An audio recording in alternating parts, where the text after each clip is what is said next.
deuxième partie de l'Africa Newsroom. Ils sont toujours avec nous. Abdoulaye Diawara, juriste et enseignant-chercheur à l'Université de Reims. L'éditorialiste Jean-François Akandi Combé. Merci d'être resté sur ce plateau. Alors on continue de parler de cette immunité levée pour le maire et député de Dakar. Jean-François, vous vouliez rajouter quelque chose à propos donc de cette affaire? Oui, moi ce que j'en retiens, pour faire bref, c'est que ce sont des mécanismes normaux que je trouve même vertueux de la démocratie qui ont fonctionné, dans des conditions qui peuvent toujours se discuter. Mais dès lors que ce type de mécanisme, je préfère que ce type de mécanisme fonctionne en Afrique pour signifier quelque chose de très simple pour les citoyens, nul n'est au-dessus des lois. Il faut se souvenir quand même que sur notre continent, pas seulement sur notre continent, mais ça a quand même des connotations beaucoup plus importantes sur notre continent, nous avons une sorte de désespérance des citoyens et de défiance à l'égard du politique, parce que précisément les politiques en Afrique fonctionnent comme étant au-dessus des lois. Nous avons des mécanismes constitutionnels qui ne fonctionnent, qui ne sont jamais mis en œuvre. Ici, c'est la levée de l'immunité parlementaire pour les parlementaires, mais il ne faut pas oublier non plus qu'on a des mécanismes, je dirais presque en miroir pour l'exécutif. Un ministre peut être mis en examen, un président de la République, sa responsabilité peut être mise en cause selon des procédures spéciales, certes, mais peut être mise en cause. Et dès lors que moi je me réjouis que ce mécanisme fonctionne, je ne peux que souhaiter qu'il fonctionne dans toute leur latitude, à chaque fois qu'il y a les mêmes raisons de pouvoir rechercher la responsabilité de quelqu'un, qu'il soit député, qu'il soit ministre, qu'il soit président de la République. Alors justement, on peut quand même se poser la question, si Khalifa Sall n'était pas maintenant dans la dissidence, est-ce qu'il aurait été, est-ce qu'il y aurait eu le même retentissement?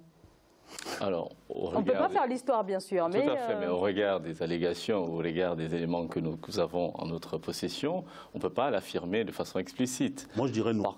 Moi, je dirais qu'il ne serait pas là, pour une raison qui est une raison, je dirais, presque de mathématiques politiques.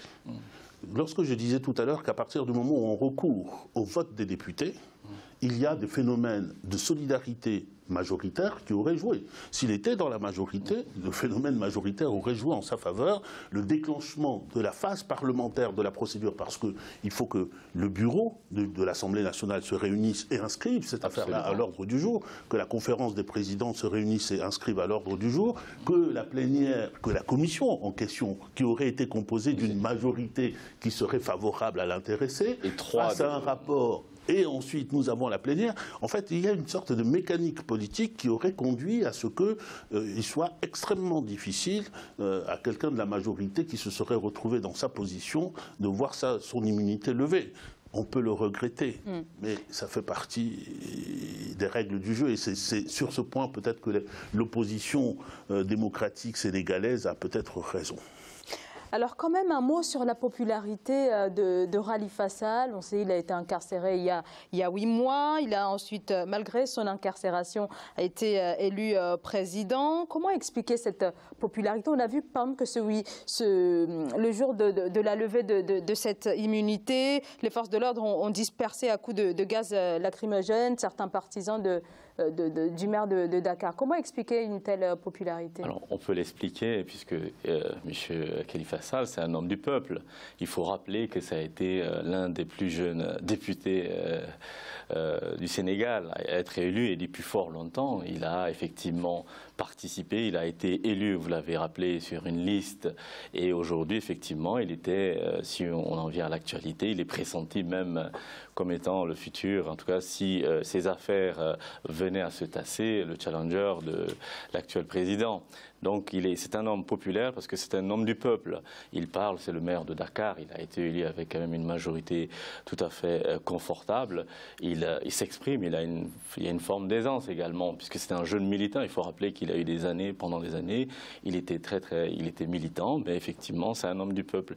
Et donc ça accroît. Et je rappelle que la sensibilité de cette affaire est très importante quand on voit aujourd'hui ce que ça suscite au Sénégal, des manifestations, des groupes de femmes qui le soutiennent durant tout le pays, et il y a même une stratégie pour étendre justement le soutien à M.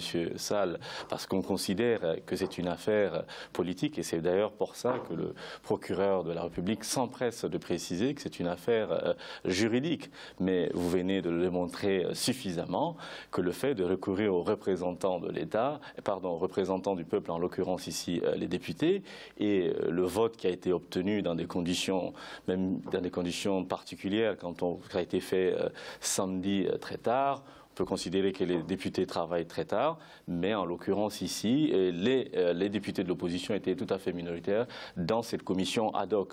Et tout cela, effectivement, a permis aujourd'hui la levée de l'immunité. Et donc, ça reconforte l'opposition dans le fait qu'il y a effectivement une cabale politique contre M. Sall. C'est un fait, mais on ne peut pas nier effectivement les éléments de droit qui existent, puisqu'il s'agit de charges qui pèsent, on parle effectivement de détournement de fonds publics, et donc cette affaire-là, effectivement, elle est présente et elle est constante. Il y a au Sénégal, de façon assez récurrente, des affaires de corruption, de détournement de deniers publics, avec la particularité qu'au Sénégal, il y a aussi un dispositif législatif et une institution, par exemple l'OFNAC, qui est chargée de lutter contre ça.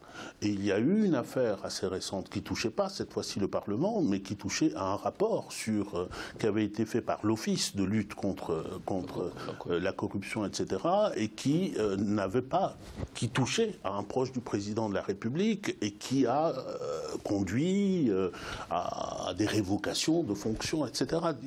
C'est une question qui est sensible et qui est aussi sensible pour la société sénégalaise elle-même. C'est pour ça que je disais tout à l'heure que ce facteur-là, le type de dossier sur lequel ça porte, est un dossier sensible pour nos démocraties, parce que la désespérance des citoyens, il faut arrêter avec ça.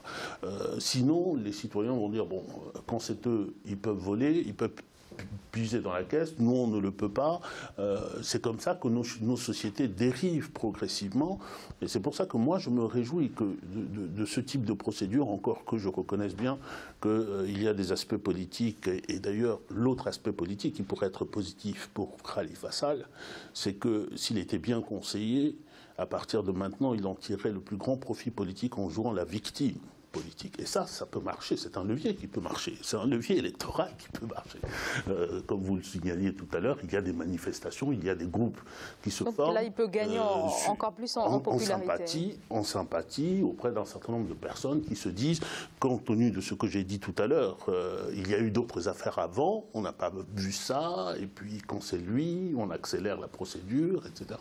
Là, je fais une analyse purement politique de l'affaire du point de vue de Khalifa Sall, mais bon, s'il y a un souhait pour les autres pays africains, c'est que systématiquement dans ce type d'affaires, on assiste à ce genre de procédure. Ça se ferait du bien à nos démocraties. Alors on continue de débattre de l'actualité africaine, tout de suite le grand angle.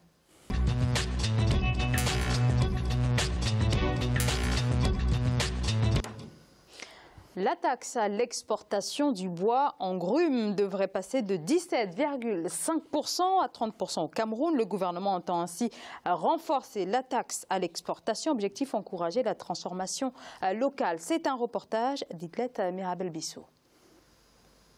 Au Cameroun, la valeur de la taxe à l'exportation du bois en grumes va connaître l'augmentation la plus forte en janvier 2018 depuis 2 ans. Ainsi, elle va passer de 17,5% à 30% entre 2016 et 2018.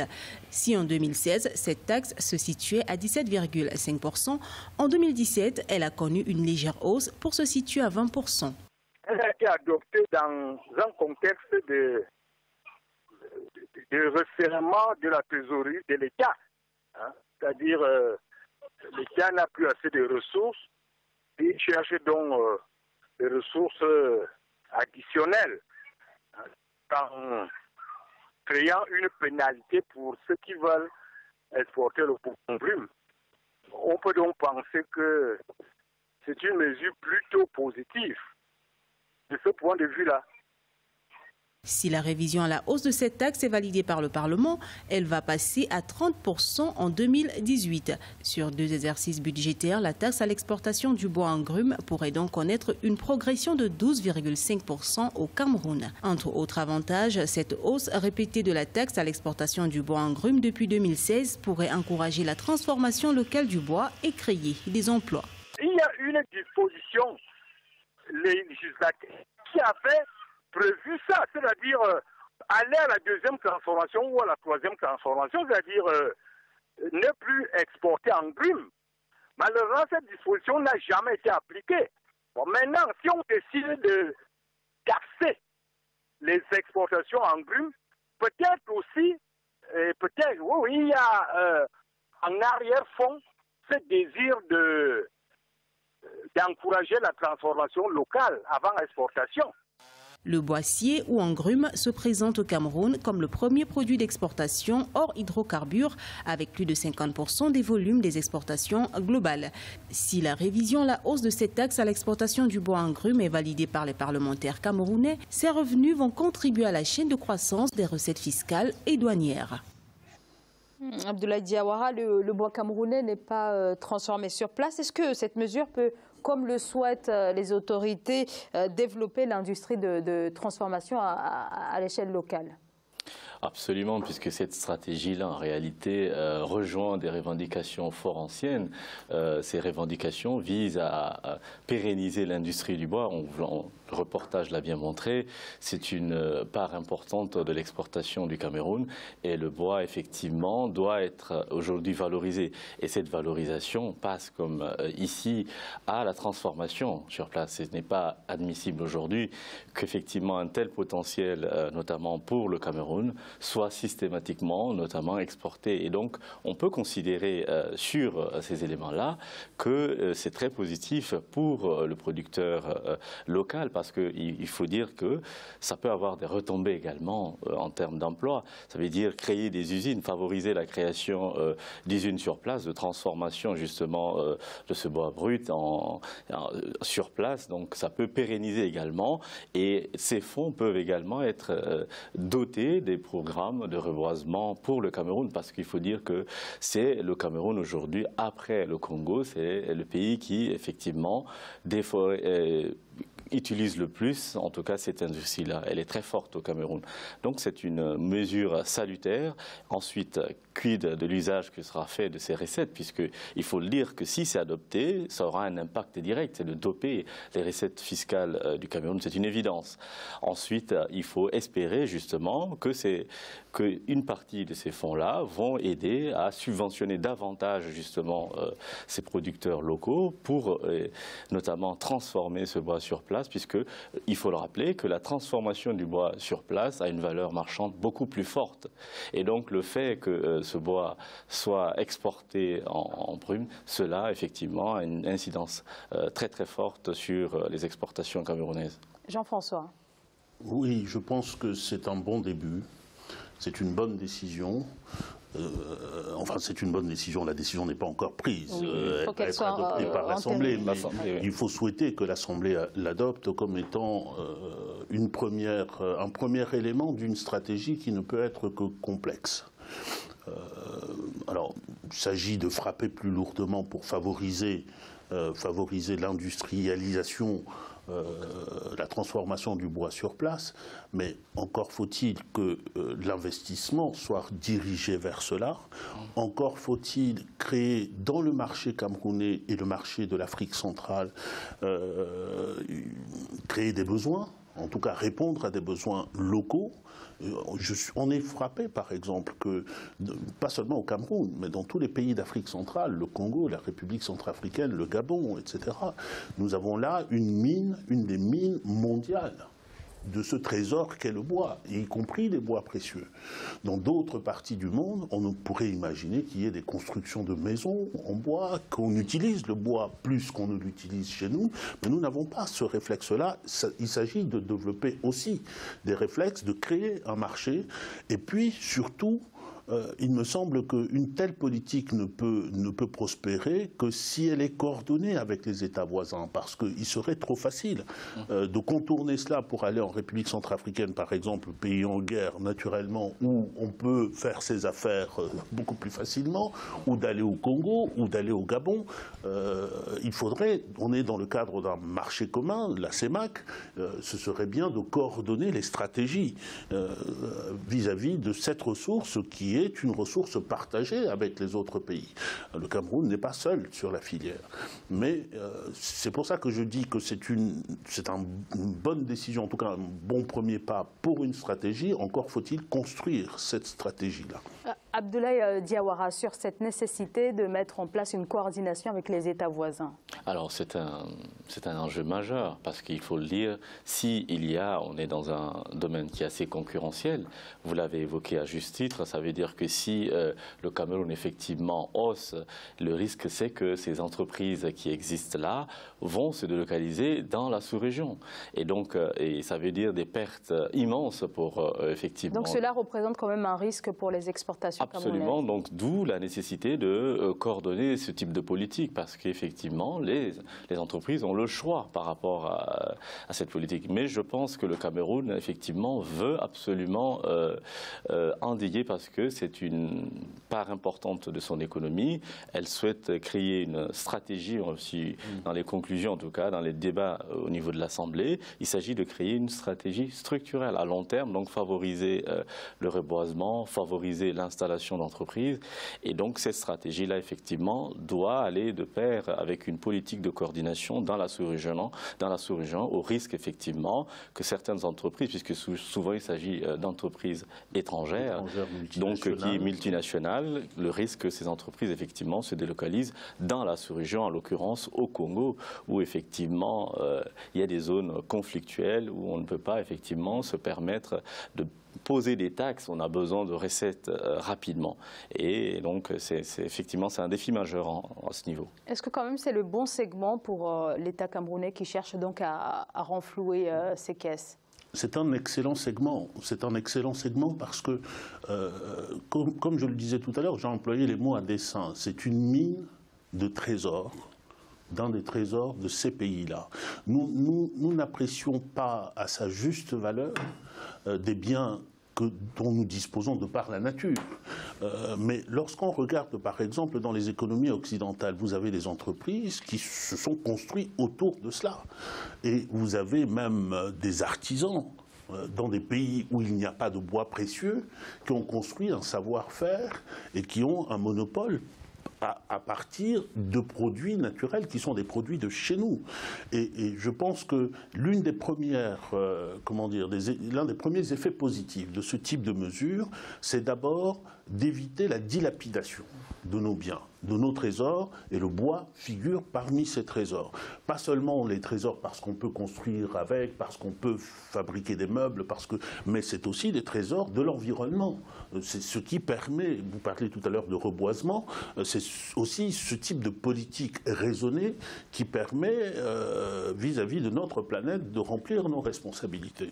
Et donc, on ne peut qu'encourager le Cameroun à poursuivre cette politique et puis surtout à se rapprocher des autres pour qu'ils puissent adopter la même stratégie pour avancer ensemble. Alors vous vouliez rajouter un mot? Alors un mot, c'est de dire effectivement, on est à l'ère du développement durable, qu'il est important que même si c'est une économie très importante, de concilier à la fois la nécessité pour le gouvernement camerounais ou d'autres gouvernements, effectivement, de doper leur croissance en augmentant les taxes, mais c'est surtout également de concilier cela avec les impératifs de développement durable, puisque je rappelle que la forêt du Cameroun, du Gabon ou d'autres pays sont des poumons verts en réalité du monde. Et donc il est important de préserver également la nature et donc d'avoir une véritable politique de reboisement, une véritable stratégie pour effectivement ne pas perdre effectivement les atouts, ne pas perdre effectivement tous les avantages liés effectivement à la forêt camerounaise ou à d'autres forêts également, qui sont équatoriales. Grande forêt équatoriale. Merci messieurs. Le charme, merci. On va marquer une courte pause, restez avec nous, à tout de suite.